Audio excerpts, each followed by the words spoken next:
Përshëndetje. Mirë mbrëma njerëz të bukur, mirë se erdhët në Garage Lock. Ja ku jeni prap këtu, pranesh ju, ja ku jemi dhe ne pran jush, si gjithmonë. Mërkurën, nëse po na shihni të mërkurën, ose nëse po na dëgjoni jemi tentën. Ose nëse po na shihni ekskluziv të dielën, para të mërkurës. 3 ditë para të mërkurës në Fiber, aplikacionin Fiber. Ladies and gentlemen, sot kemi kënaqësinë të kemi një mikun ton i cili është një person i jashtëzakonshëm, kudo ku ai shkel ka vetëm sukses. Në shumë fusha të ndryshme. Ai është një diplomat i suksesshëm, Sportist super i suksesshëm dhe është dhe një mason. Patjetër, gjë kryesore për të thënë. Ladies and gentlemen, Marin Maxi është këtu me ne. Mirë se erdhe Marin. Mirë se u gjeta, faleminderit për ftesën. Kënaqësi që të kemi, të bëjmë muhabet kështu pa dorashka fare. Si ke qenë herë? E përgjithshme mirë. Komplimente për emisionin, për studion, për gjithçka, jam vërtet i magnitur. Nuk ka asgjë modeste, dhe pse ju e tregoni me shumë modesti gjithë punën që keni bërë për të arritur të realizuar gjithë këtë sukses, padyshim. Media është shumë e rëndësishme dhe për promovim, por edhe për opinion dhe shumë e rëndësishme, sidomos tani në kohë që qytetarët kanë, dhe sidomos brezi i ri, ka një vrull të madh dhe një dyndje të madhe informacionit, dhe është shumë e vështirë për ta ndarë informacionin. Padyshim media si ajo sociale, si media klasike, është edukuese. Është edukuese dhe kur ti merr informacion nga shumë anë të pafiltruar, dhe pse ju jeni akoma më mirë, sepse ju pa filtrimin e promovoni, po në rastin tuaj është vlerë se jeni dy artistë të jashtëzakonshëm, por bëni akoma më shumë për këtë mision të rëndësishëm për edukimin e brezit, e brezave, me të ftuarit që unë kam ndjekur, që kanë qenë të gjithë shumë të spikatur dhe njerëz vërtet me shumë vlera. Kemi përpjek, këtë javë maksimum. Do të pyesja një herë, se isha kurioz përpara se të fillojmë ta marrim shtruar. Ku ishe? Se ishe para ca ditësh që nuk ishe disponueshëm, ishe jashtë. Ti vetëm lëviz gjithë kohës. Si është kjo puna jote? Unë lëviz. Sa ditë viti të rrinë në Shqipëri? Në fakt, mbas shumë misioneve diplomatike që kam kaluar, unë e kam për luks të qëndruar në vend, në shtëpi dhe pranë familjes, padyshim. Janë angazhime si të pjesës diplomacisë, pjesës profesionale, ashtu edhe pjesës sportive, sepse edhe pjesën sportive kam parë gjithmonë në kuptimin që mbasi vendi im më dha gjithçka në sport, u mundova t'ja ktheja dhe për fat Federata Botërore e Bodybuilding dhe Fitnessit është në Spanjë, është në Barcelonë, është po them ka qendrën, ka headquarterin atje, dhe më duhet të shkoj shpesh herë sepse për fat ata më kanë bërë dhe si them moderatorin zyrtar të kampionateve më të rëndësishme në botë, që është faleminderit, që është kampionati ballkanik, mesdhetar, europian dhe botëror i bodybuilding dhe fitness, kështu që jam i detyruar të shkoj shpesh herë atje. Dhe ky ishte edhe qëllimi kryesor që mbas një lobimi shumë të madh që u bë nga Federata jon, Federata Kosovës, e Maqedonisë së Veriut dhe Malizzi për të ardhur një kupë bote në vendin ton,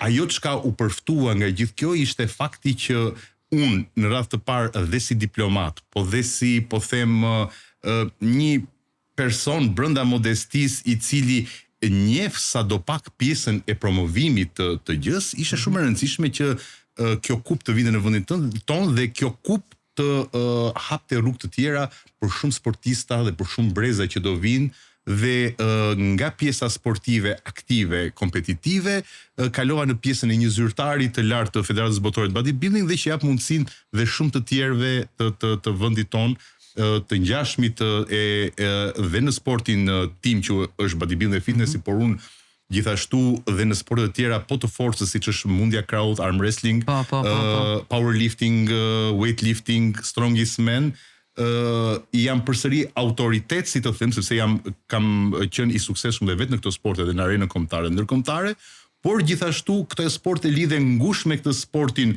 tim që si them është apo sportin ton që është baza e të gjithë sporteve të forcës, sepse është ndërtimi i trujt, madje të gjithë sporteve të tjera, se ti s'mund të jesh një futbollist apo një basketbollist nëse ti nuk ke stërvitjen muskulare, domethënë në tërësi.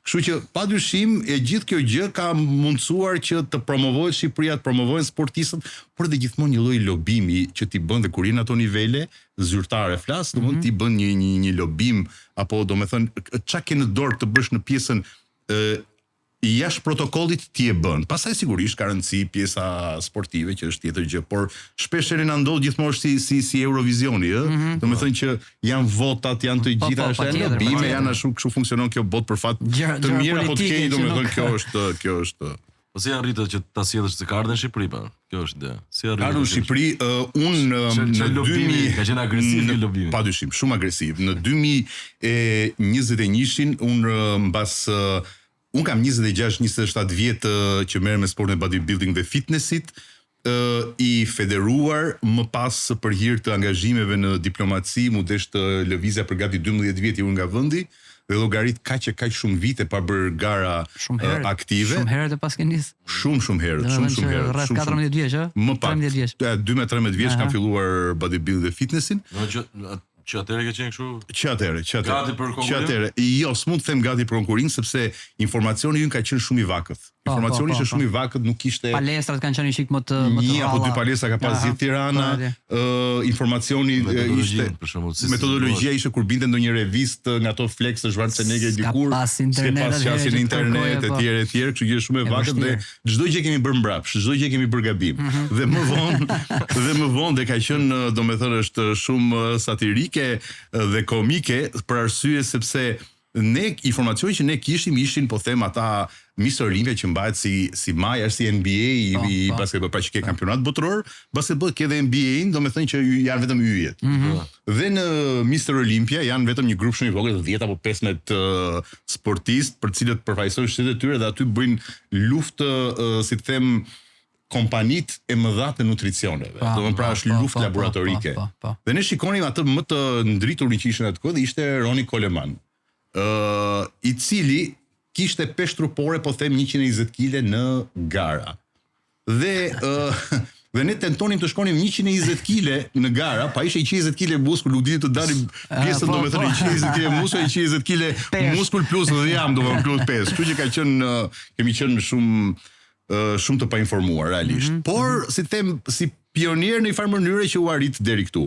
Dhe siç u thash, mbas 20 vjetësh gati që s'kisha bërë sport kompetitiv, mosha ime ishte 30 kusur vjeç, me një dëmtim në pektoralin e majt, në gjoksin e majt, pra domethënë me një lloj handikapi ta quaj, arrita për fat të keqit të COVID-19 të izolimit, por dhe për fat të mirë sepse isha detyruar vetëm stërvitesha, arrita të shpallesha kampion kombëtar, mbar kombëtar, pra i shumë fisht në Shqipëri. Bravo. Me njëherë pas kësaj arrita të shkoj në kampionatin elitar të profesionistëve në Portugali, në Póvoa de Lanoso, ku aty u zhvillua kampionati i jashtëzakonshëm, merrnin pjesë mbi 65 shtete, mbi 300-400 sportistë. Ishe vetëm nga Shqipëria? Unë isha vetëm nga Shqipëria, shkova vetëm, sigurisht me gjithë shpenzimet personale, siç ndodhur rëndom. Dhe këtu dua të ndalem gjithmonë sepse gjithmonë shikohet kjo pjesë, domethënë shteti.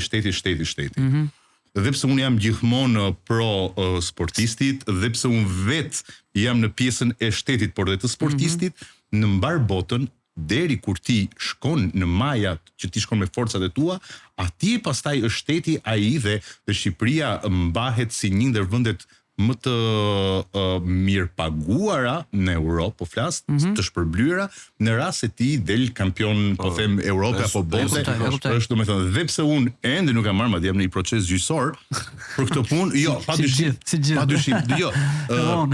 Gent, çështja është dhe tjerë nisësh që ne themi gjërat siç janë. Pra, nëse në letër qëndron, kjo është një zhvillim shumë i madh. Nëse në ligj zhvillohen, patjetër që nëse një zyrtar i cili ndodhet në Ministrinë e Sportit ka një mendim ndryshe nga ty, ti ballafaqohesh dhe pastaj ka autoritetet të tjera të cilat vendosin dhe në fund fare ti shkon para gjyqit. Pra, nuk mund të paragjykoj apo të gjykoj gjithë procesin, dhe pse unë jam personalisht i penalizuar, nuk mund ta të vinë këtu domethënë dhe të shaj apo të dalë mbi ligjen, mbi institucionet, mbi vendin tonë.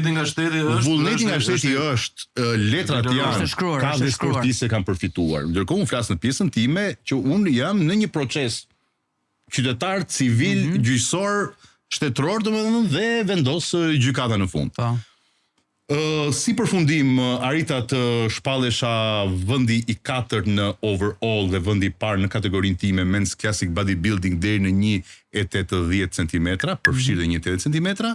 Sigurisht që një emocion i jashtëzakonshëm, ishin mediat më të mëdha ndërkombëtare, ishin personalitetet më të lartë ndërkombëtar dhe të sportit, por dhe të politikës dhe të jetës socialo-kulturore të Europës.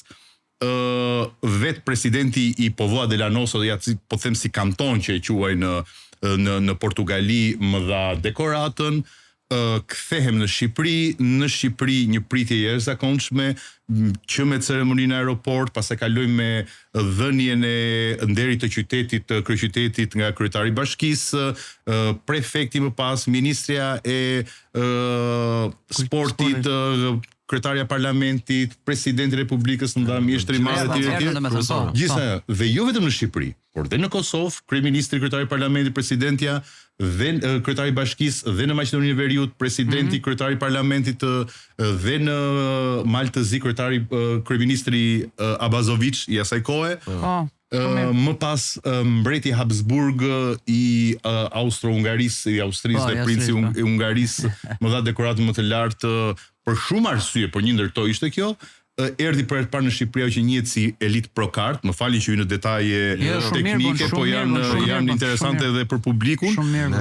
Elite Procardën sigurisht pata pritje nga shefi i shtabit përgjithshëm që sot është presidenti i Republikës, zoti Begaj, dhe nga drejtori i përgjithshëm i policisë së shtetit si pjesë e traditës së lashtë greko-romake që trupat më të përgatitur konsideroheshin trupa ushtarak dhe është pjesa honorifike. Rektori i Universitetit të Sportit, madje u vendos dhe fotografia ime në Universitetin e Sportit të Tiranës, dhe kryetari i Komitetit Olimpik, madje në atë kohë ishte fundi i vitit dhe u vendos dhe fotoja ime në kalendarin olimpik, zoti Ylli, Fidel Ylli. Pra u bën të gjithë nderimet e mundshme që mund të bëheshin për një sportist, që vërtet lavdi Zotit, domethënë sepse thash është shumë kollaj për të gjykuar, është shumë kollaj për të ardhur dhe për të sharë dhe për të hedhur balt, por gjërat që qëndrojmë sigurisht këtu ka të bëj dhe merita personale dhe puna personale. Patjetër. Prej saj ka ardhur gjithë. Prej saj ka ardhur gjithë. Gjithë sakrificat që ke bërë për të arritur. Duke u çar kjo rrugë me lobim, me merita, me të gjitha vim në atë pikën që tha Renisi, që për herë të parë vjen Federata Botërore Bodybuilding dhe Fitness dhe presidenti Botërore Bodybuilding dhe Fitness, Dr. Rafael Santoja në Tiranë. Vin mbi 1000 sportistë, gazetarët më të famshëm të mediave sportive, sportistët më të famshëm të sporteve të forcës, që ju do e kuptoni që ata janë të gjithë personalitete me, po them, 4 milion, 5 milion, 10 milion ndjekës, secili, dhe po aq $1 milion, më kupton? Janë lobistë, janë personalitete të larta, mediat më të mëdha botërore, zyrtarët më të lartë të federatave botërore erdhën në Shqipëri dhe u organizua, u mor për 3 ditë Pallati i Kongresit, ju kuptoni çfarë shifrash, çfarë organizime, çfarë shifrash janë për të organizuar këtë, dhe kjo është bërë e gjitha në mënyrë, si të them unë ty, private. Erdhën, u organizua kampionati Kupa Europiane e Bodybuilding dhe Fitnessit, u organizua kampionati ndërkombëtar i arm wrestling në Skall. Erdhën, nëse mbani mend se jemi gati një brez filmin me Sylvester Stallone me mundjen e krahut. Erdhën ai djali i vogël, ai ishte rritur tash dhe për personalitet, erdhi kampioni më i madh i botës, gjithashtu, pra personalitete të jashtëzakonshme. Kampioni ndërkombëtar i powerlifting, që është tregash i forcës, squat, deadlift dhe bench press, u bë ekspozita ndërkombëtare e produkteve të fitnessit, duke filluar me veshjet, me proteinat, me suplementet, me ushqimet, dhe me gjithçka në 2022. Ishte viti që Tirana është bë marketingu i durë kësaj gjë. E kanë bërë vetë personalisht, e kanë bërë një gjë të jashtëzakonshme, u vu në kufi, në gjithë kufit toksor të Republikës së Shqipërisë u vu posteri i madh. Po. U vu në aeroportin e Rinasit posteri i madh. U vu në ato pak lëvizje që ishin sepse ishte edhe periudhë Covid-i, kupton? Patjetër, u vendosë në portet detare. Në çdo në çdo city light të qytetit, domethënë u bë dhe por po të them me kosto zero, u kontribuan të gjithë, ndaj them që si popull realisht jemi popull shumë i mirë. Në solidaritet, kur bëhet fjalë për artin, kulturën, sportin, ju jeni vetë artistë dhe ndihet kjo gjë.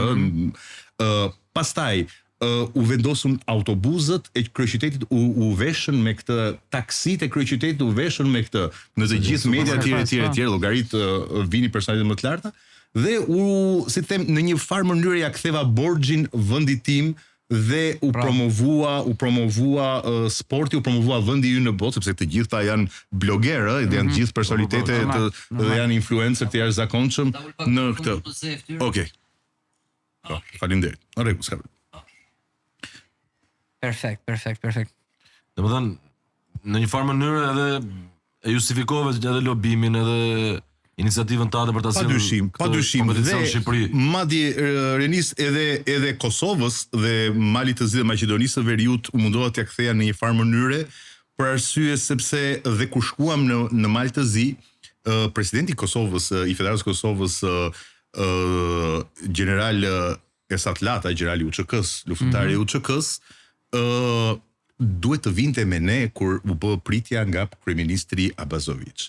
Por duke qenë se ekzistonte ende në fuqi një lloj ligji, domethënë ke parasysh Malizi, politikat etj, koha e pas luftës e UÇK-s etj, dhe i kishte mbetur ende, si të them, një lloj ndalese apo një lloj pengese për luftëtarët e UÇK-s. Që nuk mund të merrni dot pjesë. Që nuk mund të hynin dot në ato, ai ishte komandanti i UÇK-s, më kupton drejt.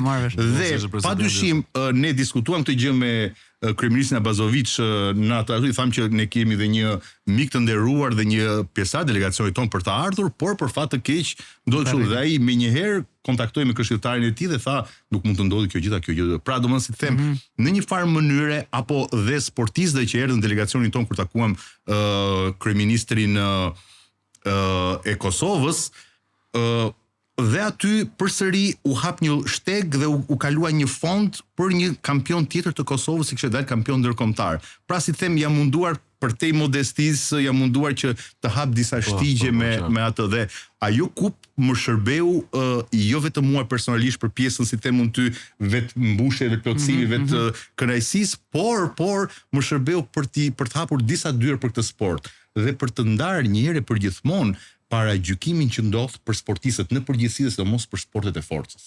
Si kur thua bodybuilding, është gjithmonë ajo domethënë që janë njerëz me muskuj po patru etj. Dhe kur ti thua që je dhe një diplomat, je dhe një pedagog, shumë edhe për ne që me muzikë. Është para gjykim që ndodh kudo. Kantava non lavorava. Pikërisht. Kështu që domethënë u munduam që pak nga këto tabut t'i thyenim sadopak në këtë fushë. Që i vogël ka qenë ky pasioni jot vetëm sporti, pastaj si hyre diplomacisë. Ti ke marrur për juridik, më duket, ë? Po, domethënë, si them, që i vogël, prindët e mi janë nëna shkrimtare, Mira Meksi, babai im. Faleminderit. Babai im është mjek, doktor Ilir Meksi, i cili gjithmonë ke parasysh. Gjithmonë keni parasysh që në një familje intelektuale gjithmonë është fokusimi dhe drejtimi i fëmijës, dhe unë jam fëmijë vetëm, unë nuk kam as motra as vëlla, dhe të duke e drejtuar drejt artit, kulturës, arsimit, shkollës e tjera. Por padyshim një lloj llastimi që ndronte dhe kohët kur ne se thamë jemi një brez dhe kohët nuk kanë qenë kohët më të mira të mundshme. Shumë faza tranzicioni kemi kaluar. Pikërisht. Dhe gjithmonë kur nëna ulej për të punuar dhe kërkonte atë qetësinë dhe privatësinë, për arsye se ju e dini ju vetë artistë, për te muzës, arti dhe sidomos arti i shkrimësisë kërkon një frekuencë, është punë e përditshme. Pra, se shpesh herë njerëzit thonë që në art duhet kur të vjen muza ti ulesh dhe nuk është kujton se bëhet çdo gjë. Pikërisht. Është proces. Pikërisht Redis ke shumë drejt, është proces. Dhe unë gjithmonë më merrte babai dhe dini babai. Dhe gjithmonë shokët e babait ishin sigurisht mjek, inxhinier, intelektual, profesor, të cilit veshja dhe sidomos veshja tipike atyre kohë ishte me kostume kollare. Po. Bëheshin biseda në tavolinë dhe unë ulesha si barabart mes të barabartit në tavolinë, por unë isha i vogël në trup, isha i vogël në moshë, isha i vogël në gjithçka, kisha mungesë informacioni padyshim.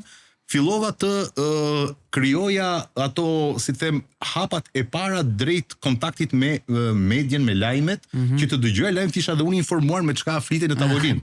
Që isha sadopak i dobishëm në pjesë e tavolinës. Ndërkohë këtë arrita, por problemi tjetër ishte pjesa e trupit.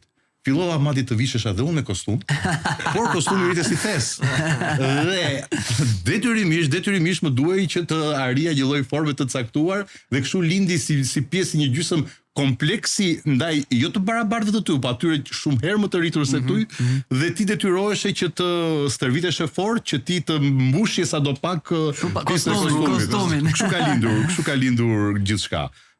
Patjetër që prindrit ishin kundra këtij lloji sporti, sepse gjithmonë konnotacioni ka qenë negativ, në vendin ton kanë qenë gjithmonë konsideruar si ata si të fortët, apo dhe në thojza me disa epitete si alabakët, të cilët bëheshin me ngritje hekura flasim gjithmonë sepse ishte vetë regjimi në 50 ngati 50 vite i quante shfaqje të huaja. Pra, domethënë ishte termi i njohur trup Hollywoodi dhe trupi Hollywoodi dhe sigurisht prindrit tan në çdo lloj intelektualizmi në subkonsciencën e tyre ende mbetej pjesa e një sjellje të huaj e njerëzve me trup të muskuluar dhe me këtë lloj paragjykimi që ishte hedhur kjo velo e zezë, si të them, nga regjimi.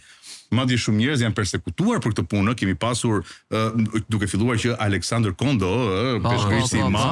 peshngritës i madh, i cili ishte një bodybuilder i mirëfill, domethënë pra ndryshe nga gjithë peshngritësit e tjerë që kanë gjymtyrët e poshtë të zhvilluar, nga deadlifti dhe nga squati, pra ngrirja e shtangës, pa kanë këmbët.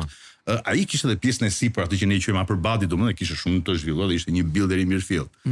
Dhe prindishin kundra këtij lloj sporti, pra ishin gjithmonë ke sportet, po them unë ndoshta basketbolli, ndoshta futbolli, dhe pata gjithmonë përplasje dhe problematik nga dy prindër intelektual që fëmia domethënë të merret me këtë sport. Gjithsesi, kur filloi që kjo gjë u pa nga prindrit që nuk mundet të luftohej më, sepse dhe vitet kalonin dhe mosha arritej dhe pjesa e rebelizmit ishte akoma më e madhe, kur ty të thonë mos e bëj ti, sidomos në poshtë, në fazën e adoleshencës, ti prish ta bësh më shumë pikërisht. Dhe vazhdova kur u pa rezultati i parë që ka qenë në vitin 2005-2006, mos gaboj, kam qenë për të parë kampioni të rinjve. Aty në fakt herën e parë kam qenë nën kampion, herën e dytë në garën e dytë dola kampion, kështu që kur u pa rezultatet, kur u pa dhe pjesa e popularitetit, u pranua me të mirat me të këqijat. Ndërkohë kur unë fillova të tregoja që shikoni se bodybuilding nuk është sport, quhet art, sport dhe shkencë.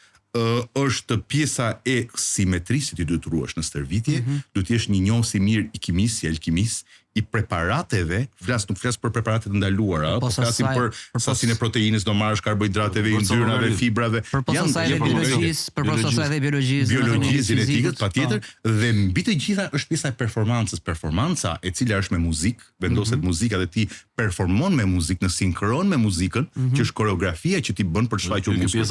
Është art në vete. Ne kemi plot djem dhe vajza tashmë, të cilët janë me formë të jashtëzakonshme fizike, por nuk din ti shfaqin të muzikën në performancë që dojnë. Dhe ti nuk e nxjerr dot, nuk e shfaq dot ato. Nuk mjafton vetëm të kesh linjat. Jo, përkundër, do të kombinohen të gjitha këto. Të gjitha bashkë. Dhe më beso Renis dhe Gent janë dy, është sporti më i vështirë, është baza e çdo sporti, ka lindur që në antikitet, sepse grekët dhe romakët e lashtë kështu i përfituronin perëndit dhe ndaj në skulpturat e tyre ata i vendosin trupat të skalitur, Zeusi, tjetër Poseidoni ishin gjithmonë dhe është baza e çdo sporti. Kur thash që ka presidenti federatës botërore, çdo më thën presidenti federatës botërore bodybuilding dhe fitness, më besoni, është më i fuqishëm dhe më i rëndësishëm se domethënë barabitet ndoshta me presidentët e vendeve të fuqishme apo ndoshta edhe Shtetet Bashkuara pa për mos të egzageruar, për arsye sepse çdo palestër e planetit Tok varet nga ai në kuptimin e hierarkisë. Më kupton? Nga është i pari, domethënë është maja piramidës nga ky. Sepse në botë, ndryshe nga Shqipëria, palestrat nuk mund të hapen pa miratimin e autoritetit vendase federatës. Patjetër. Jo, kështu është në botë kështu është. Ky është fatkeqësi që ndodh në vendin tonë në këtë pjesë. Që unë kam diskutuar me ministren e sportit, madje me zëvendës ministrin në atë rast, sepse ishte koha Covidit dhe angazhimi i ministrit ishte jashtëzakonshëm. Instruktor palestrash sot në kryeqytet janë njerëz që për mendimin tim janë inkompetent. Janë inkompetent. Nuk do të thotë që ti mjafton të bësh stërvitje në një palestër, të arish një formë fizike të caktuar tënden, apo po them të bësh dhe një trajnim dhe ti të japësh edhe ti je aftë. Padyshim. Ti duhet të kesh një njohje të jashtëzakonshme të po them gjithë anatomisë, fizionomisë, mjekësisë, nutricioneve, suplementeve, alimentacioneve, ushqimeve të dokumentuar. Patjetër, sepse janë bëhen gabimet e është njësoj si mjeku. Është njësoj si mjeku. Ty të vjen një zonjë shtatzan, ty të vjen një njeri me probleme hernie, me probleme të caktuar, ty të vjen një njeri më caktuar, ty të vjen një njeri që ka probleme shëndetësore, ka një tension të lartë etj. Dhe ti pa ditur gjithçka nuk të mjafton se çfarë bëjnë. Stërviten vet, ndjehen mirë, pa arrin një formë fizike, shkojnë dhe thonë të vim ne instruktor. Dhe palestrat nuk kanë faj. Asnjëherë nuk është trupi një lloj, gjithë secili ka trupin e vet, gjithë secili ka fizikun e vet. Dy binjak monozigotik ndryshojnë nga njëri tjetri. Llogarit, ndërsa ata kanë mësuar një stil rutinë, një formë rutine dhe ja. Me këtë. Burr grua, i moshuar i ri, me probleme pa probleme të japin këtë. Dhe kjo është ndërkohë që bota i ka që licencon palestër, pra ti mund të jesh një biznesmen, ke para dhe do të hapësh një palestër, nuk e hap dot. Ti mund të marrësh renisin që është profesionist, renisi merr licencë dhe bashkëpunon me ty që ti paguan atë. Kupton domethënë se si ka hierarki që është normal. Patjetër. Kështu që interesante. Me pak fjalë kështu lindi pjesa e lidhja ime me bodybuilding dhe fitnessit.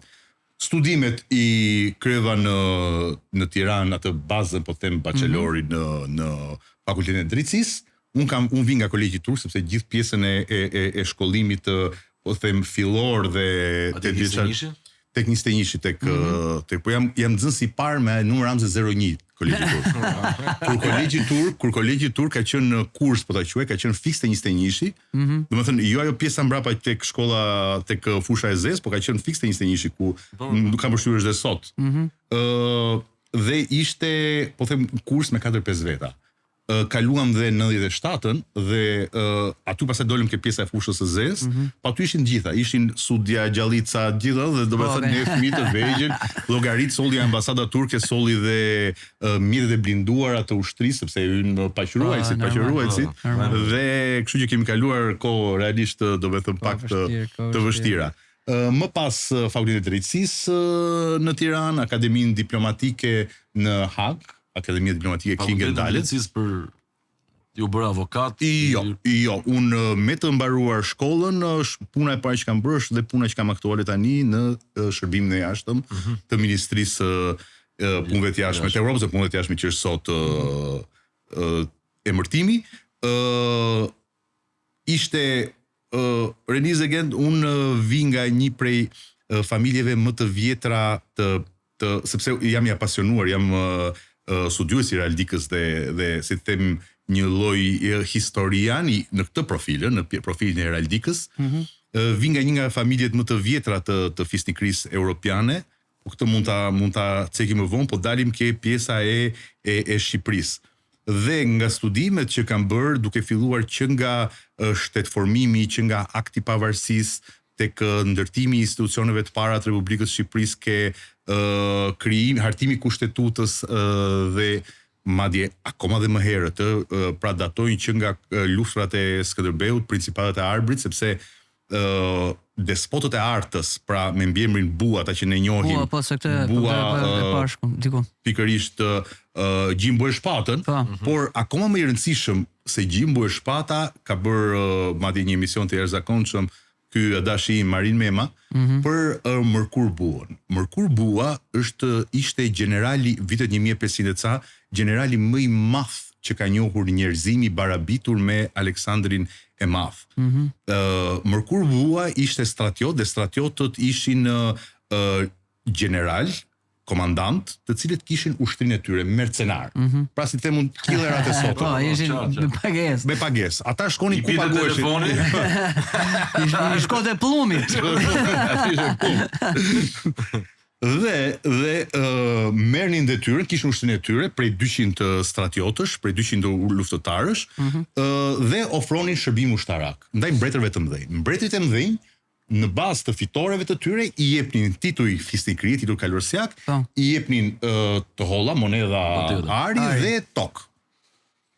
Dhe historia tregon që ku shkonte mërkurbua, shkonte fitoria. Pra, në beteja mundi mbretin e Anglisë, mbretin e Francës, mbretin e Spanjës, mbretin e Danimarkës, mbretin e Norvegjisë. Kishte vonë emër me fjalë. Patjetër kishte shpëtuar papën e Romës e të tjerë, dhe madje edhe Zvicra sot e kësaj dite ka neutralitetin për gati 500 vjetësh, sepse u bë në territorin helvet, territorin zviceran, u bë beteja të mëdhenjve ku bota antike u nda në mes. Dhe u përplasën 2 grupet më të mëdhenj të shteteve.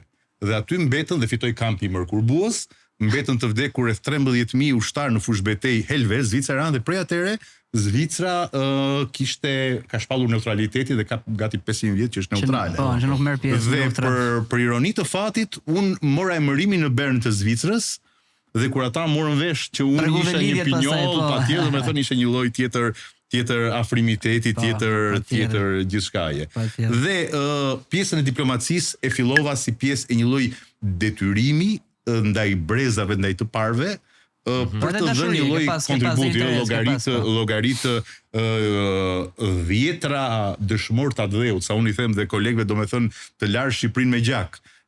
Një nga dëshmorët e parë të Dheut ka qenë Sofomeksi, madje është bërë dhe këngë, dhe në dasma deri në çdo dasmë shqiptare deri në vitet 90 këndoi kënga mute borshin të dal lule sofo lule djalë, dhe ishte këngë dhe valle në çdo dasmë shqiptare me atë hapej. Dhe ndërkohë që çeta e jugut, domethënë ai mbaj shumë i famshëm Sofomeksi për betejën e Borshit, aty ka rënë dëshmor dhe shumë i ri, 17 vjeç në mos gaboj. Për çfarë vitesh flasim? Kohën e luftës së dytë botërore. Rreth 40-s po. Domethënë Sofon çfarë lidhje ke pas me Xhaxhai babait tim. Ndërkohë çeta e jugut mori emrin çeta Prokop Meksi, gjithë jugut Shqipërisë, po them nga Elbasani deri në Konispol, që pra po them një lloj detyrimi për të dhënë kontribut për vendin tënd, dhe kështu ndodhi diplomacia. Në diplomaci ne jemi në bazë të sistemit të gradave. Unë kam pasur disa misione të suksesshme, fillimisht u shkova në Meksik, në një, po them, pas universitar që më mundsoi shteti im, po në një farë mënyre. Ajo ishte shkollë më vete, ishte akademi diplomatike, Akademia Diplomatike Matia Romeros. Sa ndenja aty? Atje gati 1 vit e gjysmë, 2 vjet, gati në Meksik, dhe keni parasysh Meksika është eksperiencë më vete. Llogarit interesante duhet këtë qenë. Patjetër, llogarit që vendi më i rrezikshëm në botë, sipas statistikave. Atje frika ishte kur kur shikoje makinat e policisë, thonin atëherë duhet kesh më shumë frikë. Llogarit rreth afër mesnatës ti ndjeje se sigurisht që fillonin luftrat midis karteleve, klaneve, bandave, por aty ndërhynte edhe pjesa e Marina Marina ushtarake mbronte një palë të karteleve, dhe policia domethënë palën tjetër të karteleve. Tregoheshin legjenda urbane tani, nuk ne i dëgjonim ato armët e rënda dëgjoheshin, sepse ata sigurisht nuk i bënin në Mexico City, por në pjesën e periferisë, po përsëri. Ndërkohë kishe mali aktiv vulkanik, siç kemi në malin e Dajtit, ata kishin mal aktiv vulkanik, quhej Popocatépetl. Po ashtu kishin tërmetet që një herë në 4-5 ditë ti dëgjoje këto alarmet e mëdha sirena, do dilje si tishe, do dilje jashtë, sepse në 85 kishin humbur jetën rreth 200.000 meksikan nga tërmeti. Eksperiencë më vete. Pas ke bëu ushtri në Meksik. Tamam ushtri në Meksik. Sigurisht ndryshonte pjesa e Acapulcos, Playa del Carmen, Cancunit. Po normal, aty ishte dora Amerikës sigurisht. Turistike. Por po them sigurisht pjesa historike, majave, aztekëve, ishin të jashtëzakonshëm piramidat. Ishte eksperiencë e zakonshme. Më pas shkova në Budapest, atje kam ndenjur pjesën më të madhe të misionit, rreth 6 vite gjysmë. Në Budapest, aty mbulonim dhe Vietnamin. ishte eksperienca ime e parë diplomatike dhe shumë e rëndësishme. Nga Budapesti ika me dekorat nga presidenti, nga ministri i jashtëm i Hungarisë. Si të duk jetesa në Budapest? Sa ndryshim ka me Shqipërinë, se thonë janë shumë të ngjashëm. Ne kemi ngjashmëri. Kemi ngjashmëri, them na ka lidhur shumë historia. Historia na ka lidhur sepse Janosh Hunyadi dhe Skënderbeu kishin një lloj miqësie dhe aleance. Mos harrojmë që nga studimet e mia ka dalë që vetë Gjergj Kastrioti ka bërë pjesë në një shoqëri sekrete, e cila quhej shoqëria e Dragojit, do me thënë vllazëri, një lloj vllazëria e Dragojit. Këtë nuk e dija unë për shembull. Ku ishte pjesë e saj ishte Vlad Tepeshi, Vlad Dracula, Rumuni i Rumelis, i Transilvanis, po. Ishte Janosh Hunyadi i Hungarisë, i Magjarëve dhe Gjergj Kastrioti, sigurisht dhe prijes të tjerë, të cilët ishin përgjithsisht nga koha, sepse sigurisht bota ishte në otomanizëm. Jo, ka dokumenta, madje ne po bëjmë, domethënë ishim dhe në Valencia me maman time, dhe në Valencia dhe në Napoli, për arsye sepse kemi një veçanti që dhe pse letërsia mamas time është letërsi e realizmit magjik, janë romane historike dhe ka dhe realizëm magjik dhe historik, dhe po bëhet një lloj, po bën një roman të ri tashmë, dhe ne për çdo roman ne shkojmë dhe bëjmë studime në vend. Pra baza është historike, por ti sigurisht futet pjesën elementin e fiction, normal. E realizmit magjik. Ka i gërshetim që bëhet sa më asimilueshëm nga. Baza e këtij libri është Donika Kastrioti. Mbas vdekjes Skënderbeu, Donika Kastrioti mbarti me vete një ikon shumë të rëndësishme, shumë të vjetër, që kishte veti magjike, por për mos të humbur kuriozitetin për lexuesin, po e lë këtu dhe ne shkuam dhe aty më doli në studime që shkuam dhe në arkiva, dhe në Venecia, në Valencia dhe në Napoli, sepse dihet marrëdhënia që ka pasur Gjergj Kastrioti me Alfonsin e Napolit.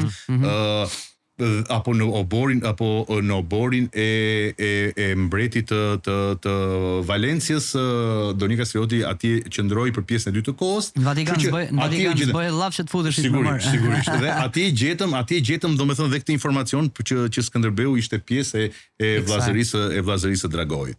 Më pas marrëdhëniet e dy vendeve tona kanë qenë në kohën e mbretit Zog, i cili mori konteshën Geraldina Pogni, atë trëndafilin e Budapestit që quhej, por dhe në kohën e komunizmit përsëri ne kemi pas marrëdhënie diplomatike me Hungarinë, dihet që dhe revolucioni i Mrenagje, revolucioni hungarez ishte, si të them, një lloj drite dhe për Shqipërinë, për lëvizjet e para, si të them, revolucionare, po i quajnë në thonjza të vendit ton.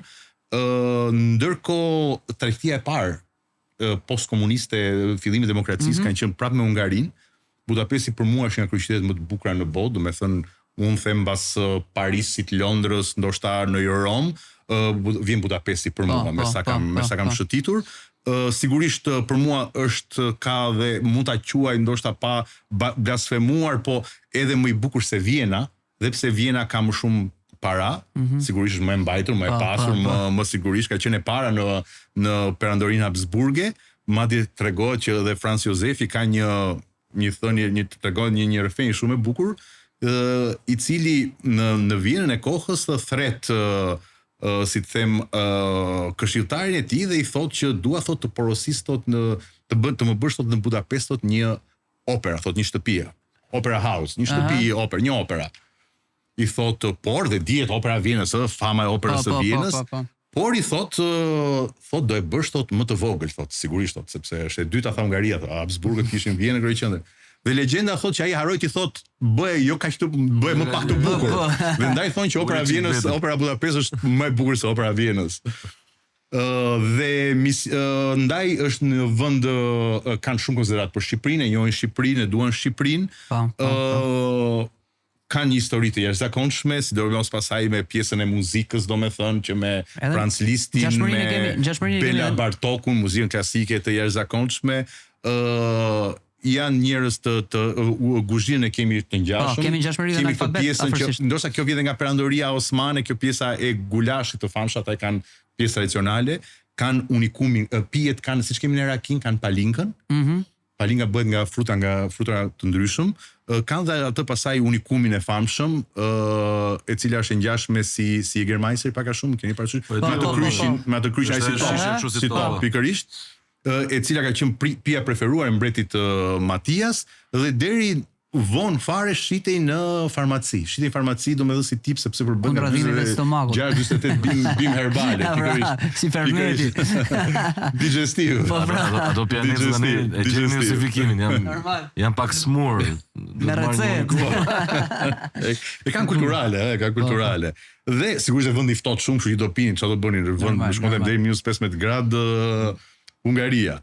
Vend shumë i bukur realisht, tash është bërë dhe linja direkte, është vend i lirë, flas për shpenzime, biletat janë fare të lira, kështu që shumë i bukur. Më pas erdhi u ktheva në Shqipëri në kohën e negociatave të famshme, domethënë në procesin e antarësimit të Shqipërisë në Bashkimin Evropian, gjendem në drejtorinë e Bashkimit Evropian, ku ishin, si them, momentet më decisive, për te modestisë mendoj se kam dhënë një kontribut të mirë dhe nga gjysmë, po them dhe nga gjysmë halli, sepse kur shkova atje ndodhi që drejtorit asaj drejtorie i ndodhi një si them problem shëndetësor fizik, specialisti doli që ishte deri në atë kohë i doli një udhtim në Amerikë, doli nuk e di një bursë në Amerikë. Ndërkohë unë dhe shefi sektorit erdhëm të dy nga misione dhe të ndodhesh tash në mes të këtij procesi dhe dy njerëz që vinin nga vendet të Bashkimit Evropian, kishim atë eksperiencën se vinim nga vendet të Bashkimit Evropian, por domethënë improvizuam siç jemi në Shqipëri dhe i bëjmë shumë mirë, ishim të dy diplomatë relativisht të vjetër dhe ishim me eksperiencë, domethënë, por në oqean mësohet noti më mirë, mes oqeanit kur të erdhin domethënë thuhet, kështu që ndeta pa kohë dhe shkova në Zvicër në Bern, ku mbulonin dhe principat në Liechtensteinit. Zvicra vend shumë i shtrenjtë, Zvicra vend shumë i pasur. Më i bukur se Hungaria? Jo, sigurisht që jo. Zvicra është si Shqipëria, më të njëjtat malet, të njëjtat fiziologji malesh ka, njëjtat lumenj. Malet, po, domethënë pjesën alpine kanë të jashtëzakonshme, se kanë ngritur një infrastrukturë të tërë. Patjetër, maja e luksit të pushimeve dimërore. Berna, sepse jeta kryesisht bëhet në Zyri, bëhet në Gjenev. Por në Berna ishte tradicionalisht kryeqyteti, ishte pjesë administrative. Çdo gjë ishte me distanca të larta, pra ne kur shkonim, domethënë bënim udhime gjithë kohës. Për 10 minuta ishim në Francë, për 20 minuta ishim në Gjermani, për çfarë kohë ishim në Itali, sepse është në mes, është shumë e vogël dhe madje edhe pazaret i bënim atje se kemi ndeshë Zvicër. Dhe vesin Seranet binin jashtë Zvicrës. Jugu i Zvicrës për shembull, që e di unë, pjesa e Ticino's, gjithë ulen bëjnë shpenzimet Milano dhe kthehen prapë. Kalojnë atë tunelin e Gotthardit që quhet, domethënë, dhe principata e Liechtensteinit, sigurisht të thash unë duke qenë se jam pjesë apo si të them jam si pinjoll i një nga familjeve më të vjetra të fisnikrisë europiane dhe kam studiuar këtë gjë dhe e propagandoj dhe ndjej krenari Renis për vetë faktin sepse ndonjëherë duket sikur çfarë po thotë dhe çfarë është kjo. Tani kur ti ke një respekt për prejardhjen tënde, për origjinën tënde dhe kjo gjë nuk lidhet ngushtësisht me vlerat e të parëve. Por është një gjë që trashëgohet në breza në genetik. Është diçka që të vjen me nder, por me krenari, por edhe me detyrim. Dhe këtë gjë ti mundohesh ta transmetosh dhe ta përçosh. Pra, unë e kam ndjekur këtë pjesë, e kam ndjekur dhe në pjesë institucionale, kam marrë titujt e fisnikrisë dhe më e vonta që do të tregoj është institucionale. Para 2 vitesh unë mora titullin më të lartë, domethënë unë kam mbledhur dokumentacionet nga arkiva e Venedikut, kam mbledhur dokumentacionet nga arkiva e Londrës, nga gjithë arkivat të tjera që unë kam mundur dhe aksesi që kam pasur dhe si diplomat, këtë tjetër qasje institucionale, padyshim. Dhe gjithmonë jam çfarë ka dalë nga këto dokumenta, është e para punës pema gjeologjike që është nga 1100-ta dhe deri sot unë kam gjithë pemën.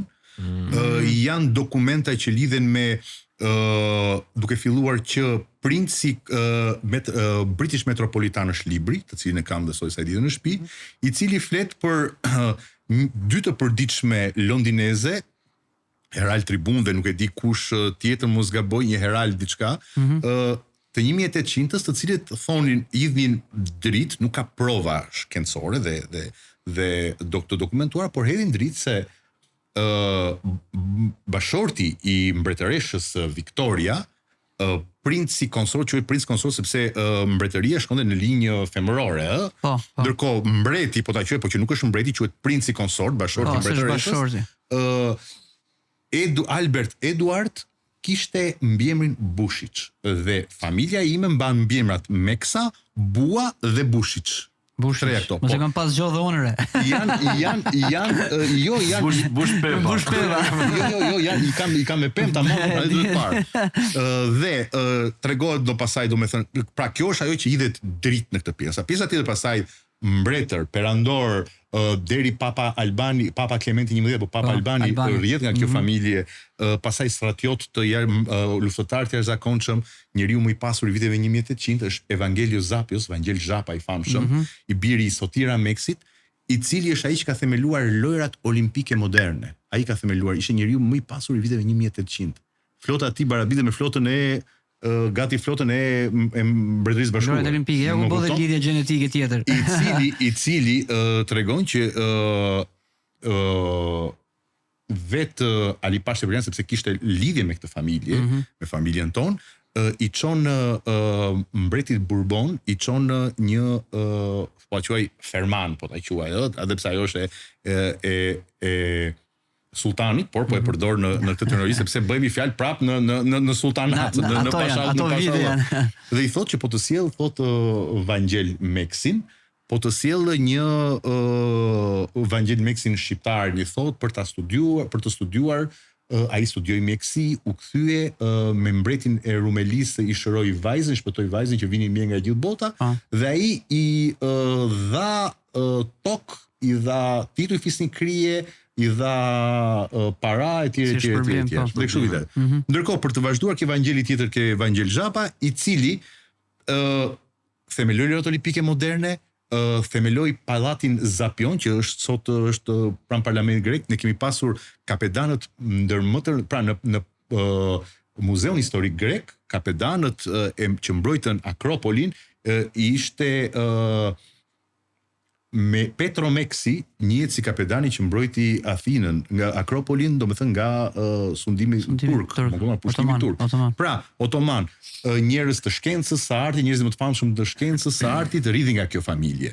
Dhe të gjitha këto të akumuluara ekziston asociacioni ndërkombëtar i titujve të fisnikrisë.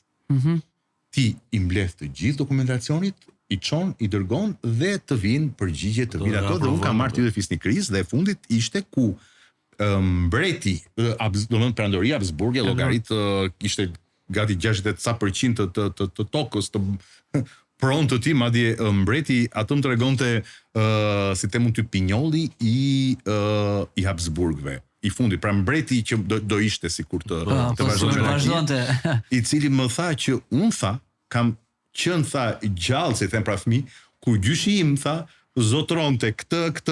I ditë gjitha të vëtëne. Shtetet, dhe atëre ke parasysh, zotrin do të thotë që tokë, mal, det, gjitha janë pronë, kupton, dhe tani ishte me një shtëpi, po them modeste, një shtëpi në një zonë rurale. Patjetër ka. Ne kanë marrë pronat. Padyshim. Ndërkohë Franz Habsburgu, Joseph von Habsburgu, ndjes, ishte princi i Hungarisë, i bie me titull, i bie titulli, ai do me thënë që pretendenti për mbret, si ta quaj. Më erdhi ftesa për të marrë pjesë në ceremoninë zyrtare mbretërore, arkiduk, i cili më dërgoi këtë ftesë, më tha që je përzgjedhur për hir të 4-5 elementeve, duke filluar me sjelljen më pranë të Hungarisë dhe Shqipërisë, të dy vendeve tona, kontributi juaj në jetën historike të heraldikës, si çka ke bërë për promovimin e vlerave më të mira të fisnikrisë europiane dhe të ndjekjes së gjakut blu, për pjesën e kontributit sportiv dhe atë që ke bërë më për promovimin e sportit, sepse do theksojmë që sportist elitar dhe kampion dalin çdo vit. E rëndësishme çfarë ti bën për ta sjellë sportin më pranë shoqërisë civile. Pra për t'i folur, dhe kjo ishte arsyeja që dhe vetë Franca, Parisi zyrtar, më solli licencën që të bëhesha pjesë dhe të garoja për ngjyrat e flamurit francez. Sigurisht u refuzua me shumë politezë, duke thënë që jam diplomati i vendit tim dhe nuk është shumë nuk shkon domethënë aty, por është një vlerësim i jashtëzakonshëm dhe vlerësimi nuk ishte për mua në pjesën sportive, se sportisti unë dhe më të mirë se unë dalin çdo vit. Pjesën diplomatike që ke treguar viteve po. Është e gjithë kompleksiteti e para punës që ti je, po them, një mesobur, pra që kjo i flet dhe atit, do me thënë që nuk është 20 vjeç, por që i shton dëshirën për sportin dhe shpresën ke sporti, dhe ti i thua që shikos është një 36, 37, 40 vjeçar që del kampion.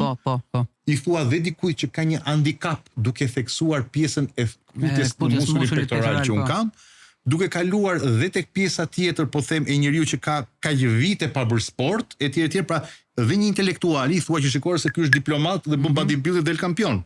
Pra ti i flet dhe ti e promovon dhe gjithë qëllimi është siç bëri Schwarzeneggeri, që e kaloi në pjesën e filmit e Hollywoodit, sportin, pastaj patjetër u bë hyri në politik dhe ti e kalon sportin në shoqërinë civile, më pranë shoqërisë civile dhe promovon jetën e shëndetshme.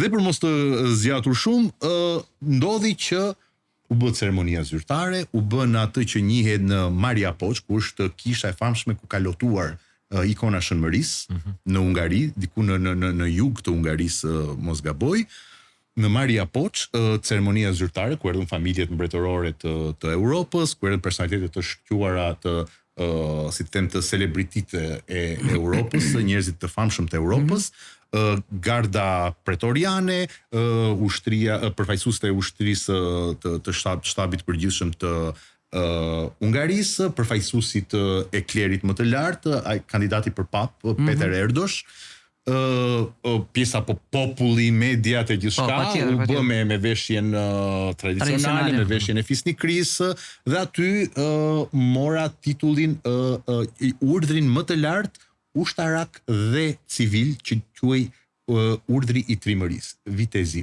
rend që i thon ata, urdhri i bravery. Dhe ky urdhër ishte bëj me dekret qeveritar deri mbas traktatit Trianonit, do me thënë ku kaloi nga monarki, po them, dhe në pjesën e republikës dhe nuk mundej më, pra mbreti nuk kishte më fuqi, po them, për të dhënë sepse gjithmonë këto shoqëroheshin me tokë, me benefite, vendi ishte i bërë për shesh në atë kohë. Vetëm urdhër honorific. Vetëm honorific. Pikërisht, kjo mbeti vetëm honorific, por do me thënë ishte me vendim të Këshillit Ministrave, do me thënë me urdhër, me vendim qeveritar, do me thënë që bëj kjo. Kështu që kjo ka qenë pjesa e fisnikrisë dhe lidhjes të Shumë histori e bukur me plakë. Çarrjedhe. Kalojmë ke masoneria. Me shumë kënaqësi. Para se kalojmë ke masoneria, mund të bëjmë atë dhuratën. Po, me qira Allafi. S'e kisha nërmend që përpara, në fakt. Për kontributin e jashtëzakonshëm që ka dhënë edhe për Shqipërinë në Europë. Çunat e Fordit që i falenderojmë që janë suport. Gjithmonë sillin dhuratat me simbole kombëtare. Mund t'i tregoj kështu vetëm ti nxjerr? Faleminderit Fordit. Faleminderit. Gjithashtu falenderojmë dhe Jack Daniels që na ndihmon, që na shoqëron. Faleminderit për suportin Jack Daniels. Gëzuar. Falenderojmë dhe Lazar Way, i cili kontribon gjithmonë për mbarvajtjen e këtij podcasti, na mbështet gjithmonë që në fillimet tona, edhe tani që kjo vazhdon me sukses, edhe do vazhdoj akoma, Lazar Way do jetë gjithmonë pas nesh. Po, na kanë ndihmuar edhe kështu nga ana fizike. Na bën ja 2 herë mirë. Edhe unë duaj dorë. Kemi gati çuan Lazar Way është i hapur. Falenderojmë dhe Klar, e cila është një nga kompanitë më prestigjioze të ndërtimit në Shqipëri, me shumë ndërtime të bukura që i kanë fal urbanistikës Tiranës, dhe vazhdojnë. Faleminderit gjithë. Do të bëjmë dhe një anoncim, e bëjmë shpesh këto kohë sepse janë dhe fillimet në aplikacionin Fiber, ku mund ta downloadoni kollaj si në Android ashtu edhe ata që kanë iPhone. Ne jemi aty ekskluzivisht në faqen ton Garage Lock dhe kush do ta ndjekë Garage Lock përpara të mërkurës, ne kemi orarin zyrtar premierës në YouTube në orën 19 dhe të njëjtën në orën 21 në Club FM. A që do ta shohim pak më përpara, ja 3 ditë më përpara që dielën ne jemi aty ekskluzivisht, kështu që kujt nuk i pritet bravo, 20 cigaret. Let na shohë aty. Tash ta nezën edhe një nga këto aparaturat të papame që nuk mbajnë as erë dhe nuk bëjnë as tym. Kështu që faleminderit gjithëve. Faleminderit për suportin, një shumë të mirë. Marin, na ke ma gjepsur, di se më zhduk domethënë sikur vetëm se jemi në podcast, po të kishim piki çik këto dritat. Po. Edhe kishim një gjumë me kënaqësi deri nesër mes. Kjo zot thotë që kemi marru. Ja, për Por që kanë qenë informacione shumë të vlefshme edhe për sepse njerëzit kanë nevojë të dinë edhe kështu informacionesh. Patjetër. Edhe zakonisht ushqehen me sensacione boshe që shohin vetëm klikimet edhe sensacionet e momentit. Kështu që kanë nevojë shumë kur kemi nevojë edhe ne që jemi pjesë e medias, imagjino njerëzit e thjeshtë patjetër marrin atë që i serviret, kupton? Tani dalim tek masoneria shumë i madh gjithashtu. Masonerinë. Si është? Si filloi domethënë, si ishte? Masoneria Gent dhe nis lindi gjatë këtyre studimeve që unë bëja për familjen time, për heraldikën dhe këtë e them sepse shumë gjëra i kam pasur gati. Do me thënë nga profesor doktor Alexander Meksi, nga profesor Thedon Meksi, kanë qenë librat e parë që mua kanë rënë në dorë për studimet që ata kishin bërë për familjen tonë. Dhe sigurisht libra shumë të vjetër që ne i kemi, që flasim vetëm për familjen tonë. Duke filluar që me flamur, me blazonin, që unë kam dhe tatuazhe, vetëm tatu që kam, është tatu i madh, që këtu ka simbolin mason dhe këtu është stema e familjes dhe 3 mbiemrat Meksa, Bua dhe Bushiç.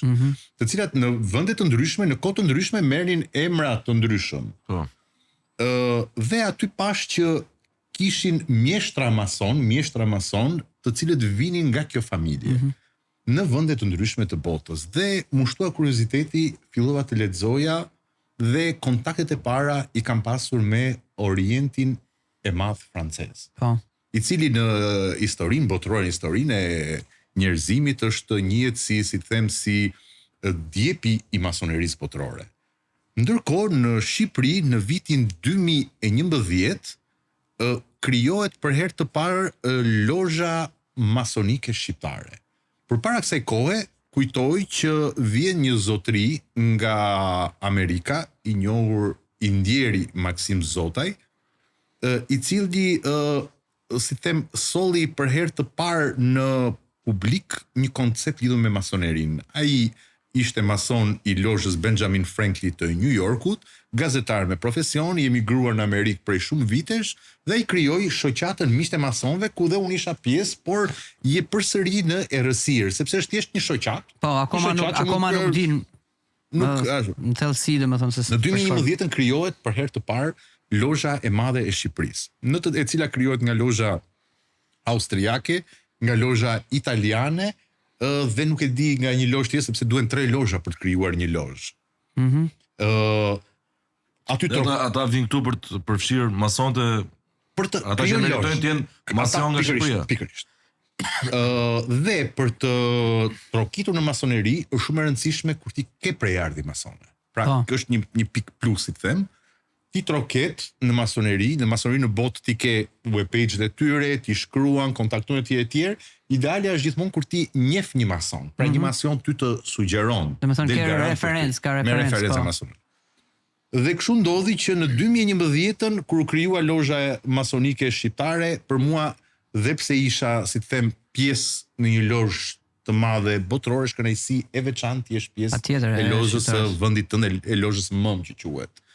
Dhe që për asaj kohe, do me thënë gati janë 2 dekada që unë jam pjesë e masonerisë së lirë, ku kam bërë punime në mbi 60 ca lozha të botës, ku thash kontributi im ka qenë lirë. Ja këtu të them, do ta filloj si Zanafil nëse më lejoni shumë shkurt. Shumë mirë, shumë. Patjetër. Merr kohën tonë. Masoneria e lirë. Faleminderit. Do dalësh aty në rregull. Masoneria e lirë është, domethënë, shoqëria njerëzore në fillimet e saj ndahej në bazë të profesioneve si sindikata, domethënë po e quaj si sindikata, po e quaj që ishin muzikantët, piktorët, Masonët kanë qenë gur ndërtues, se kanë qenë, po. Fjala mason thotë murator. Murator, po. Po murator kishte kuptimin e atyre që ndërtuan kryeveprat e arkitekturës botërore. Që ishin Arkitektët ata që ndërtonin kryeveprat që janë gjëra që besoj se dje nuk ndërtohen dot, edhe pse teknologjia ka shkuar në mënyrë të jashtëzakonshme. Dhe ishin artistë. Flasim edhe për piramidat e Egjiptit, më duket, ëh? Po. Çfarë? Dhe ndërkohë që shoqëria njerëzore ka kaluar gjithmonë në periudhat më të errta të qeverisjes. Nga monarkia, perandoria, oligarkia, autokracia, papati, gjithçka, pushteti përqendruar në dorë e një personi apo një grupi shumë të vogël njerëzish, të cilët ishin kundra humanizmit, kundra njeriut, e shtypnin njeriun. Po, patjetër. Dhe gjithmonë dihet që ju artistët jeni më sensitiv, jeni më të ndjeshëm sepse derisa krijoni art, derisa ju të dy prodhoni muzikë, tregon që sensitiviteti juaj është hyper, është hipersensitivitet që ju arrini të ndjeni lëvizjet deri lëvizjet kozmike thuhet në metaforë. Më kupton dhe do të ndikojnë se është diçka e cila është diçka metafizike, nuk është diçka fizike tek ju. Dhe për edhe ishin më të ndjeshëm ndaj shtypjes, ndaj këtij diktati që krijohej. Dhe në mënyrë të fshehtë, okulte sigurisht, sepse s'mund t'i dilje përballë pushtetit, krijuan disa organizime, disa celula që punonin për të rrëzuar këto lloj pushtetesh. Ishin opozitare, domethënë. Opozitar, ilegalitet. Ilegalitet, dhe sigurisht dhe artistët më të shquar, kryesisht të zejeve të tjera, po të quaj, ju bashkuan muratorisë së lirë. Ju bashkuan muratorisë së lirë dhe u bën një dhe punonin kundra regjimeve dhe gjithmonë historia e njerëzimit tregon që kundra pesha e të keqes ka qenë e mira, ka qenë masoneria. Por ju e dini që gjithmonë një gjë që është e fshehtë të krijon një konotacion negativ. Patjetër. Shto këtu dhe gjithë makinerinë e propagandës që kanë pasur pushtetet dhe armiku i tyre më i madh ka qenë masoneria dhe kanë hedhur një vellë shumë të zezë mbi masonerinë. Dhe deri sot e kësaj dite janë të këqinj. Janë të këqinj. Ndërkohë, masonët më të famshëm, po them, kanë qenë duke filluar nga George Washingtoni. Abraham Lincoln, ti sot në Washington DC, në kryeqendër ti ke mauzoleun, ke monumentin e George Washingtonit ku thot George Washington, mason, presidenti i parë i Shtetit Bashkuar të Amerikës, babai i Kombit Amerikan. Pra, e para është mason. E para, domethënë Abraham Lincoln gjatë kohës që këto kanë jetuar, e kanë shfaqur këtë, domethënë që kanë qenë mason? Kryesisht nuk e kanë shfaqur. Nuk e kanë shfaqur për arsye të këtij lloji paragjykimi dhe do shpjegoj dhe do them dhe pse un kam dalë publikisht dhe sepse është në rregull. Ndërkohë Mozarti, Beethoveni, Picasso, gjithë më të mëdhenj të historisë së njerëzimit. Thonë për Da Vincin. Da Vinci kryesori, baba. Jo, Da Vinci kurator. Dhe realisht kanë qenë njerëzit më të famshëm dhe më të ndritur të shoqërisë njerëzore. Si funksionon masoneria? Masoneria është ata që kanë ndërtuar, shtetet, ata që kanë ndërtuar sistemin, kanë qenë mason dhe në këtë formë kanë ndërtuar dhe masonerinë. Por me një ndryshim që në shtet formim, shteti, struktura e shtetit, infrastruktura e tërë, përbën nga njerëz të përditshëm, të zakonshëm, të njerëz normal. Ndërsa masoneria janë njerëz të përzgjedhur, do të them se si përzgjedhen dhe si bëhet gjithçka, nëse më lejoni. Dhe masonët në masoneri janë të gjithë të barabartë dhe quhen të gjithë vëllezër. Masoneria beson e ke për detyrë të besosh në diçka më të madhe se veten tënde. Domethënë s'ka grada, janë gjithë. Ka grada. Por në masoneri janë të gjithë të barabartë. Po, e kuptoj. Kupton? Do kaloj te çështja e gradës si bëhet ndasia. Dhe e rëndësishme që të bësh mason ti je mbi 21 vjeç. Besojnë Zot që patjetër është detyrim. Nëse ti s'beson në diçka më të madhe se veten tënde, ti s'mund të bësh mason. Këtë nuk e di njerëzit për shkak. Këtë nuk e di.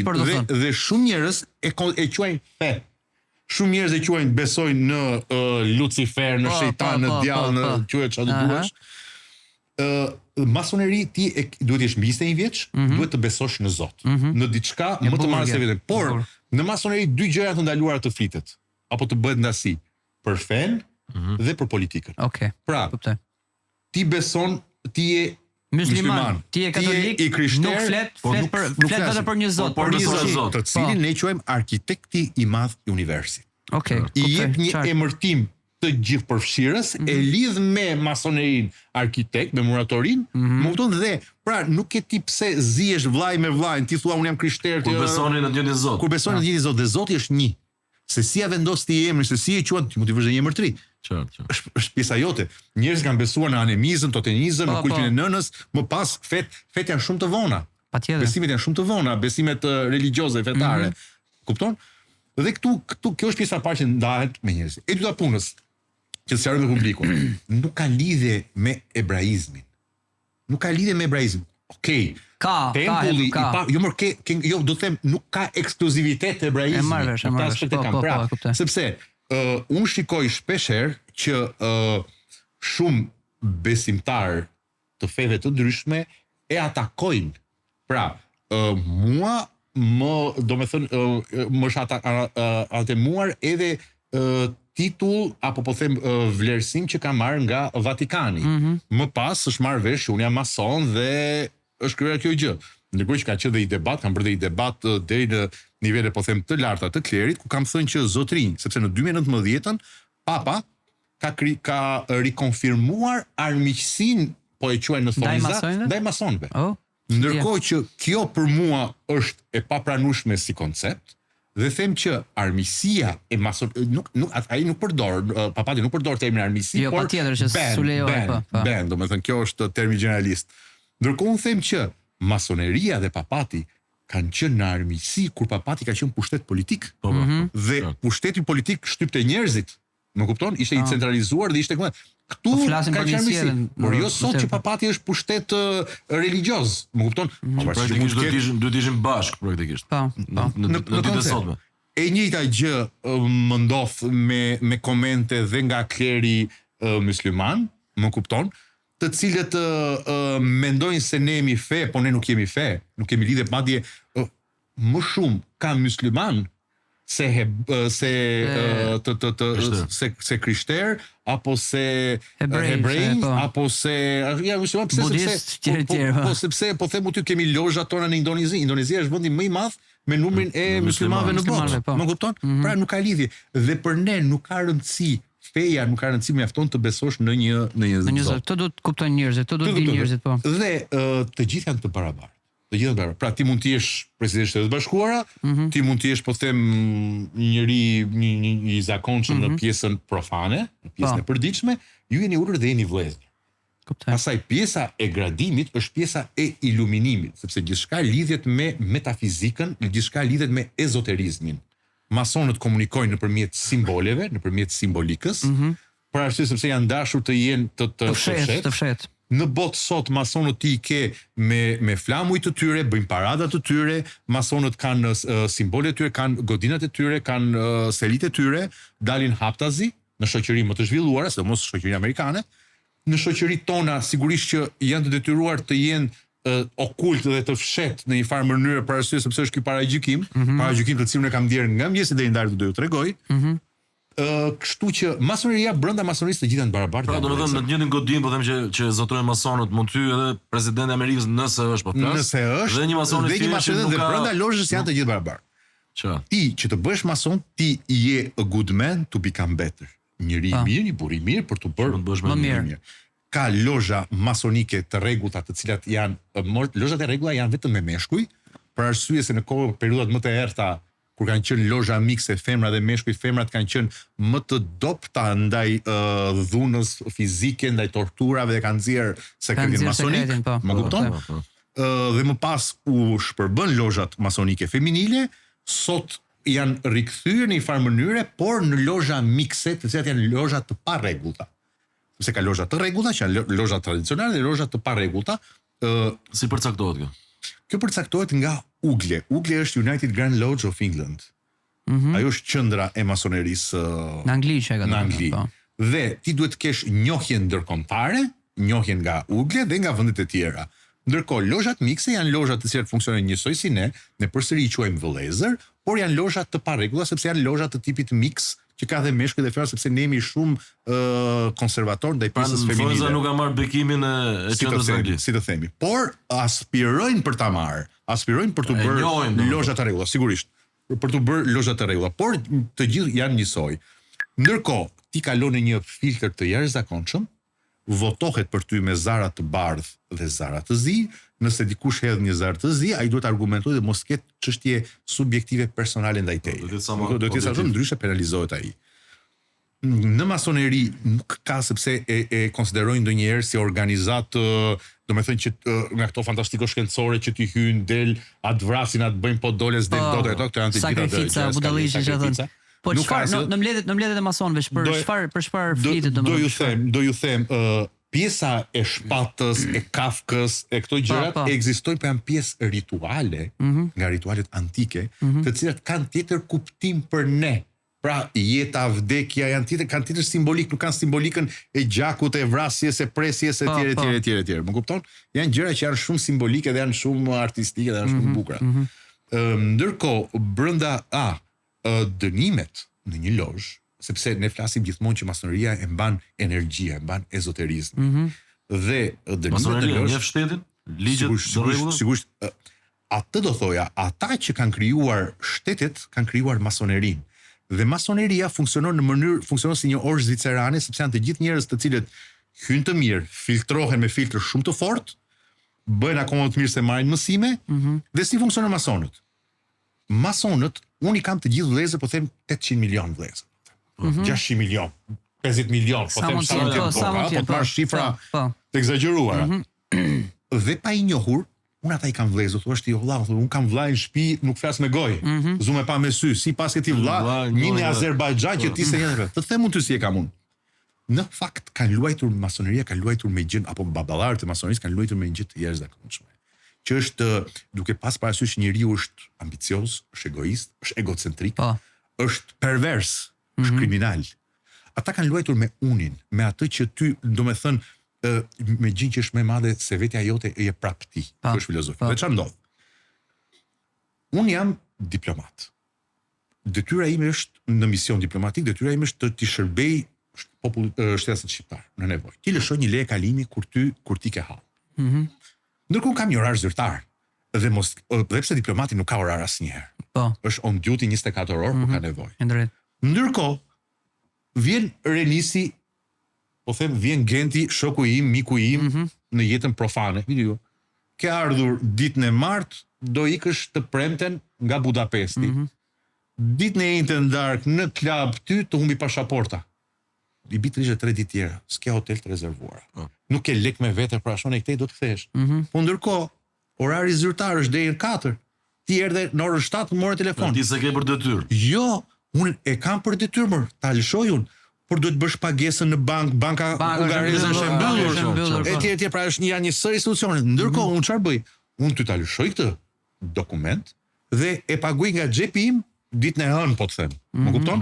Për ty kur ti ke ikur, ke mbaruar punë. Tash unë këtu nuk kam bërë as shkelje, kam bërë detyrën time, madje kam bërë në mënyrë rigoroze, më kupton?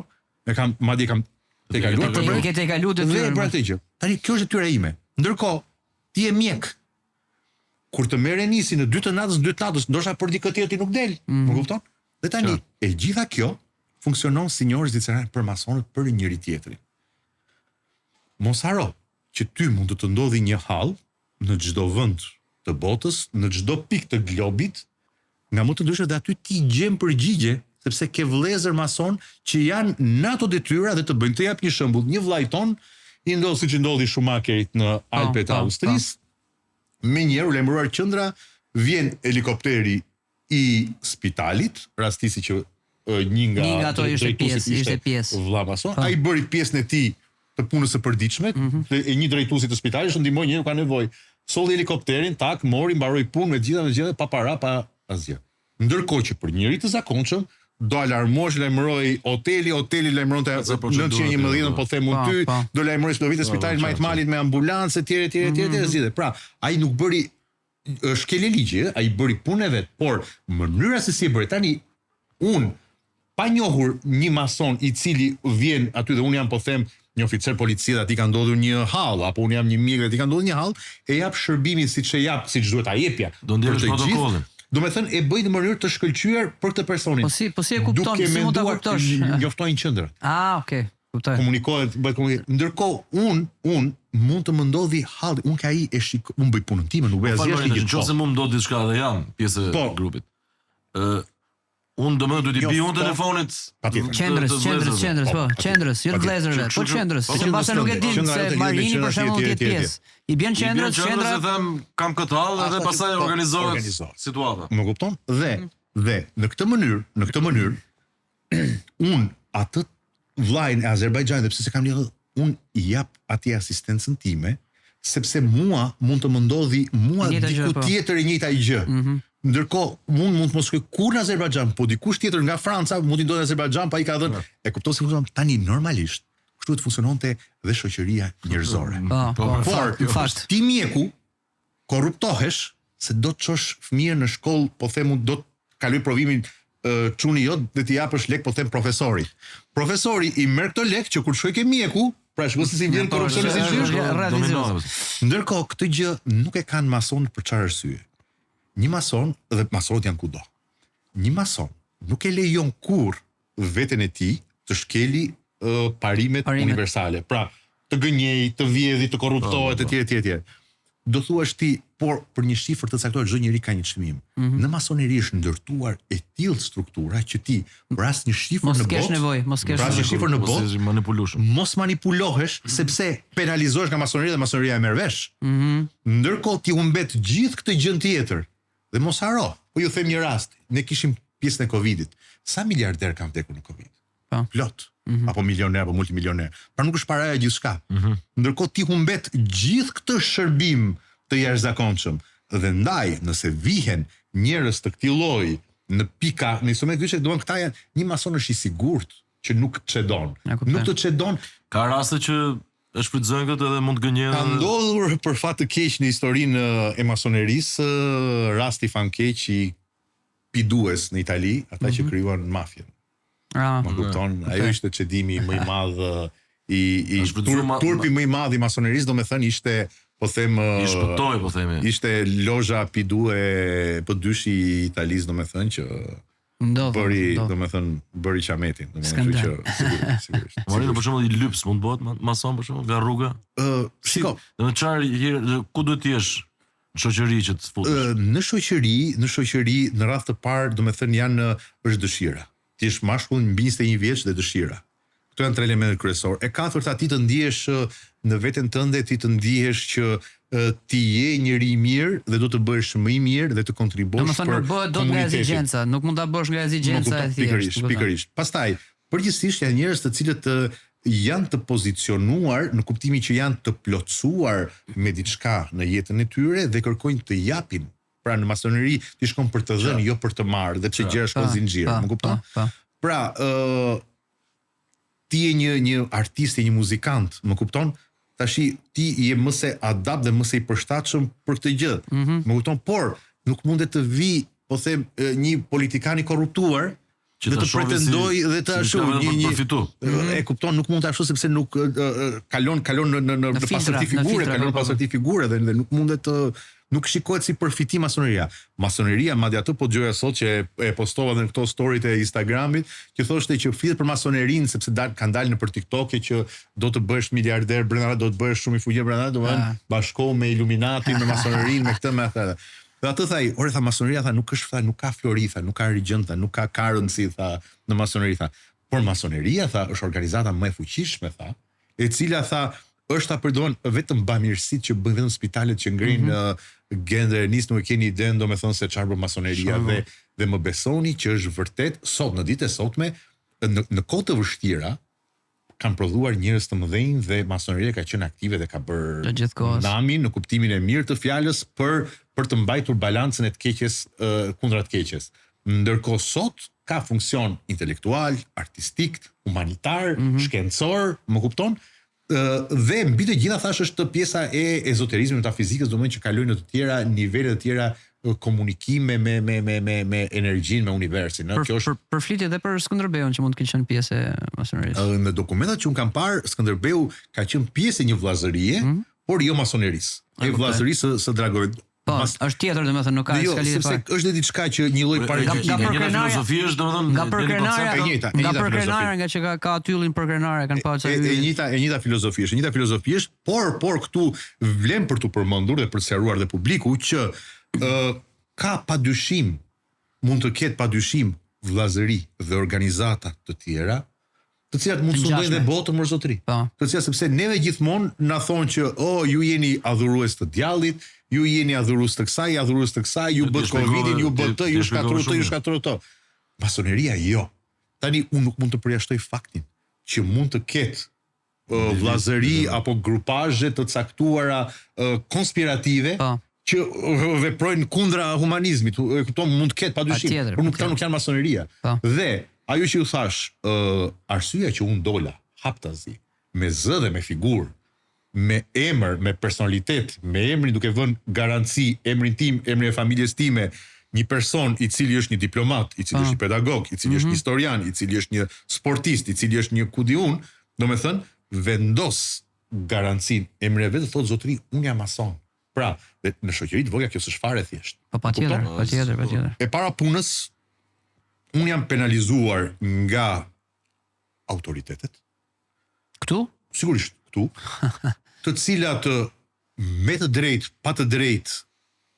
Kjo vjen nga ignoranca, besoj. Dhe kjo vjen në gjithë botën. Një gjë e thash dhe pak më parë. Ignoranca mbi masonerinë, po them, nuk po them nga vazhdon paragjykimi nga sigurisht. Tash, unë jam përballur dhe po përballem sigurisht, por të thash ndihet gjykimi, paragjykimi ndaj një gjëje e cila me të drejtë mund ta kenë sepse është okulte, është e fshet. Po e fshet nuk është më sot. E dyta është një gjë që mbart në kaq qindra vjet një lloj manteli të errët që thash për çfarë arsye, sepse ka qenë kundra pushtetit kanë pas monopolin e propagandës. Ndërkohë kam pasur pata problemin me pjesën e papatit. Kam patur dhe sulme të automjetit tim në Budapest dhe u tha nga autoritetet, domethënë se ishin ekstremist fundamentalist, nuk di çfarë t'i quaj, duke qenë se unë i mbaj kudo simbolet. Pra kam pasur një lloj përplasje të tillë dhe një lloj ashtu. Por nga ana tjetër unë e shikoj si një detyrë qytetare masone ku ka masoneri është garanci. Pra dhe ignoranca, po përdor termin që përdorët ju, ndaj apo mosdia, më saktë, mosdia, padia, ndaj kësaj gjëje është pak për t'u parë me skepticizëm, sepse një njeri që del në Shqipëri ka plot mason. Por unë dal me zë dhe me figurë. Unë dal me zë dhe me figurë sepse ti Marini njeh të gjithë masonët e Shqipërisë, po thënë? Jo, nuk i njoh të gjithë, për arsye sepse në Shqipëri është... Nuk ka një listë për shembull që lexon çdo kush nga masonët? Jo, masonët e lozhës së madhe të Shqipërisë po e njohin njëri tjetrin. Ndërkohë janë hapur dhe 2-3 lozha të tjera që janë lozha të parregullta, është një lozhë mikse dhe 2 lozha të tjera, një lozhë turke, mos gaboj, një lozhë rumune që sapo bë që ka një abrivacion pak të ngjashëm me lozhën e madhe të Shqipërisë, të cilët janë padyshim vëllezërit tan, por ne nuk njihemi zyrtarisht nëpër lozha. Unë i njoh dhe privatisht shumë prej tyre, por askush nuk ka dalë dhe kanë bërë mirë, po ta quaj në një farë mënyrë që nuk kanë dalë, sepse ti shmang shumë keq kuptime, por nga ana tjetër unë e shikoj si të arsyeshme kur unë dal me figurë, tregoj që unë nuk jam budalla që unë dal me figurë. Sigurisht. Pra unë besoj në këtë gjë që bëj, unë e argumentoj dhe arsyetoj këtë gjë në aspektin historik se çfarë është masoneria. Unë asnjëherë nuk flas nëpër media siç mund të flasin shumë të tjerë të cilët janë apo s'janë mason, dalin dhe flasin dhe gjëra fusin pjesën e konspiracionit, pjesën që të bëhen sa më tërheqës për publikun, për të bërë viral. Unë flas gjëra shkencore, historike, dhe kur dihet botërisht zyrtarisht që George Washingtoni, Abraham Lincolni, ata që kanë krijuar Amerikën apo shtetet apo gjithçka, Mustafa Kemal Atatürku, Ismail Qemali, mason, Derada, patjetër. Po flas këta janë zyrtarisht të njohur, jo se i them unë apo po bëjmë konspiracion, zyrtarisht të njohur. Po lëvizja masonike John Turke solli në pushtet Mustafa Kemal Ataturkun, i cili ka një rrënjë shqiptare. Po, patjetër. Pra, të gjitha apo artistët më të mëdhenj apo intelektualët më të mëdhenj do të thënë janë mason. Tani ti si më gjykon ti mua se unë jam mason? Më kupton? Dhe për më tepër kur unë këtë kam dhe si apel ndaj autoriteteve, kur unë të dal me zë dhe me figurë, unë s'bëj as aktivitet të fshet, unë dal me zë dhe me figurë. Unë them ku jam, ku ri, ku ha, ku pi. Më kupton? Kush jam, çfarë jam dhe flas histori, unë nuk bëj thirrje për diçka ekstremiste apo çfarë tjetër. Jo, zotri. Është masoneria, është art, kulturë, shkencë, metafizik, kur thua ezoterizëm, kur thua dhe shkencë ezoterizëm është një sepse dhe shkenca do të thënë ndërthuret me ezoterizmin, me gështetohet me shpirtëroren. Kështu që kjo është me pak fjalë gjithë pjesa, sigurisht që komunikimi thashë pak më parë është simbolik, është simbiotik, masonët në gjithë botën njihen me njëri tjetrin, arrin të njihen kur janë në një ambient të përbashkët, në një ambient të madh, kanë simbolet e tyre. A merren masa për këta njerëz që pretendojnë të jenë masonë dhe flasin në emër të masonerisë? Si në çdo gjë, si në çdo lejen të lirë, si në çdo gjë dhe masoneri ka spekullime, si në çdo gjë, pra ka të shtirur në çdo gjë, ti sot mund të blesh unaza kudo, në eBay masonësh mund të blesh uniforma, mund të blesh gjithçka, por kjo nuk të bën mason dhe ne e themi dhe në masoneri, nuk të bën grada mason. Në mbledhjen fal, shkoni me uniformat, keni uniformat tuaja. Jo, ne shkojmë me kostum kollare, me çantën tonë që kemi atë apron që quhet, dhe atje kemi dhomën e jo, nuk që ndrim sepse vetëm heq po them pallton dhe vendos me atë përparse që kemi colors, apron që i quajmë ne, domethënë, me gradat e caktuara që janë si gradat e punëtorëve e muratorëve, domethënë janë në përparse të gdhëndur ato të stërisur. Është e çuditshme se kam pa edhe në veshjen e papës, thonë se ka simbole masonike. Konspiracion është, po thuhet se ka. Një papë është e dokumentuar që një papë ka qenë pjesë e masonerisë, është e dokumentuar që Joe Bideni, dhe pse ne e dini më përpara, do me thënë që Joe Biden, madje këtë informacion mua ma ka dhënë zoti Maksim Zotaj, më kupton, që Joe Bideni madje ka thënë që ka qenë një dashamirës i jashtëzakonshëm i vendit tonë, i takim që ai ka pasur para se Joe Bideni të bëj president, ku ishte zëvendës president, edhe kështu që sapo mbaroi mandati i tij si president të Bashkuara, ai më një herë doli me veshje masonike. Në shkoi në lozhën masonike dhe do me thënë kjo jo konspiracion, jo është vërtet, po. Domethënë është në filan lozh, në filan Grand Master, domethënë dolën ashtu, për arsye sepse gjatë kohës që ai ishte në pushtet, ai ishte, po këtë gjë ndoshta nuk e thoshte dot për gjithë ato arsye që themi, sepse nuk është e thjeshtë, domethënë pra, llogariti sot sikur u them një president apo një kryeminist i arbitër i vendit vogël shqiptar, siç është Shqipëria, të thotë që jam mason. Po domethënë nuk ka një inkurajim nga vllazëria që duhet ta thoni këtë, sepse sa më shumë ta thuash domethënë kur edhe personaliteti rrangu lart është ndaluar. Është ndaluar që të thuash që Relisi është mason. Unë kam drejtë vetëm të them unë jam mason. E kuptoj. Unë po të dua e them, po dua se them. Ti flet vetëm për veten tonë. Vetëm për veten, e kam ndaluar të dekonspiroj tjetrin sepse për hir të gjithë këtyre problematikave. Do thash llogarit në shoqëri kaq të vogla dhe me flas një masoni i rangut lart politik, po them. Nuk inkurajohet nga poshtë që përgjithsisht duhet ta thush, duhet ta reklamosh këtë gjë. Nuk ka. Përgjithsisht nuk ka. Sidomos në ashtu don përgjithsisht dhe politikan në kohët e sotme janë shumë pak që janë mason në dijet e mia. Janë shumë pak që janë mason sepse është edhe kundra pastaj gjës kryesore që ka masonizmi që patjetër. Be a good man to become a better man. E ke parasysh dhe me sa dim gjithë politikanët. Gjithmonë politika është shumica atyre janë shumë megaloman. Lëm për dëshiruar për fat keq, edhe në botë, gjithmonë shikojmë. Na ke iluminuar sot. Faleminderit. Shumë faleminderit për bisedën. Faleminderit ju. Ishte kënaqësi që të kishim. Ke diçka për të thënë që publiku duhet ta di dhe ne ndoshta s'kemi të. Renize Gent është shumë e rëndësishme, thash, ajo që unë shoh në të përditshmën tonë dhe në opinionin ton publik dhe në shoqërinë tonë vëre një lloj problematike ndaj të ndryshmes. Pra ne në fillim padijenia dhe padituria nuk është skepticizëm, po. Nuk është tur. Pra një gjë që ti nuk e di, nuk e di. Ti mund të ulumtosh, mund të pyesësh dhe për më tepër kur ti ke një adresë, ke një numër telefoni, ke një vend ku ti mund të pyesësh, po edhe gjë ti mund të pyesësh. Dhe një gjë që është e ndryshme, pra unë të shikoj ty dhe Gen dhe ty Renis që ju këndoni me një vokal, me një zë të jashtëzakonshëm, gjë që unë nuk e kam, dhe unë tash filloj domethënë të bëj konspiracion ndaj jush, ku e morën këta, kanë shi shpirti shejtanit, çka kanë bërë këta që kanë këtë zë, se po të ishte ashtu do e kisha dhe unë. Pra një gjë që unë se kam domethënë është e keqe. Më kupton? Pra gjithmonë apeli që unë i bëj publikut është që të njihen me gjërat, mos i gjykojnë gjërat. Ka njerëz që ka më shumë se ne, çdo kush ka veçantitë e tij, çdo kush ka tiparet e tij, çdo kush ka fatin e tij. Unë besoj shumë në destin. Unë besoj që çdo gjë është shkak pasojë, asgjë s'tin nga hiç, asgjë s'përfundon në hiç. Padyshim besoj në rimshërim, padyshim besoj në energji, energjia është gjithçka. Padyshim besoj në karmën. Padyshim besoj që domethënë mos bëj atë që s'duan ta bëjnë, gjithmonë flas me dashje, me dëshirë, me vullnet, me qëllim. Kam kuptuar që ndjenja më e fortë për fat të keq është çmira, zilia. Zilia që kam përshtypjen që është më e fortë se urrejtja dhe se dashuria. Dhe ndoshta nga ajo vjen urrejtja. Më kupton? Pra është një lloj urrejtje, dashuri, urrejtje dhe ajo domosdoshmë sepse është shumë filozofike. Edhe Wittgensteini ka folur shumë gjatë për këtë, për një ndarje, është një ndarje shumë e vogël që ti nuk e kupton, e dashuron apo e urren, domethënë është një fije shumë e hollë që e ndan.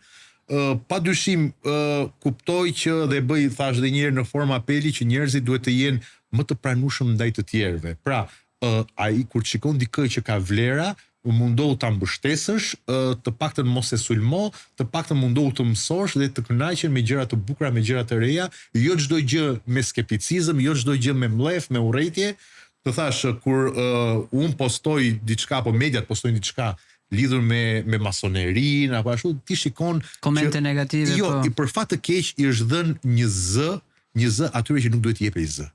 Pra, rrjetet sociale sikurse kanë shkurtuar rrugë, sikurse teknologjia teknologjia ka shkurtuar shumë rrugë, ka ndihmuar shumë në gjithçka, në mjeksi, në telekomunikacion dhe në gjithçka, në përhapjen e informacionit, po kjo përhapje e informacionit domosdoshmë është një thik me dy presa, për arsye sepse i është dhënë zë atyre që duhet t'i jepej zë. Shumë drejt. Madje thash, domethënë ti shikon kur publikohet diçka, ti shikon njerëz të cilët hyn me profile falso. Pra ata nuk kanë as guximin ta thonë haptazi, sepse nëse dikush ka guximin të dali haptazi me zë dhe me figura, po dhe me emra, po me një llogarit të vërtet, dhe të jep disa argumente që është kompetencë, për fat keq, ky fenomen nuk është vetëm kene, bëjnë kompetentin për çdo gjë të japin mend. Pra, unë jam profan në muzikë dhe unë tash kam për borxh të jap leksione të dyve juve, që jeni autoritet në këtë fushë, domethënë mund të jap të dyve leksione për muzikën dhe t'ju lë me gojë hapur dhe t'ju fuz dhe juve tash në dyshim që vleni apo zleni ju. Më kupton, deri këtë arrim neve, po kjo gjë është shumë frustruese. Është shumë frustruese dhe domethënë ti duhet kalosh, por këtu gjej dhe rastin që të inkurajoj të gjithë ata njerëz me vlera në art, në shkencë, në politikë dhe kudo, që kjo gjë vjen vetëm nga e paditura, nga zilia dhe nga dështimi atyre tjerë të cilëve u plasin syt kur shikojnë suksesin tënd. Dhe suksesi yt i shton më shumë dështimin atyre. Dhe kjo është fatkeqësi. Shumë e bukur kjo. Faleminderit Marin. Faleminderit ju për këtë. Shumë faleminderit, shumë lezetshëm. Ladies and gentlemen, njerëz bukur, shihemi javën tjetër. Gjithë mirë. Ciao. Gjithë mirë.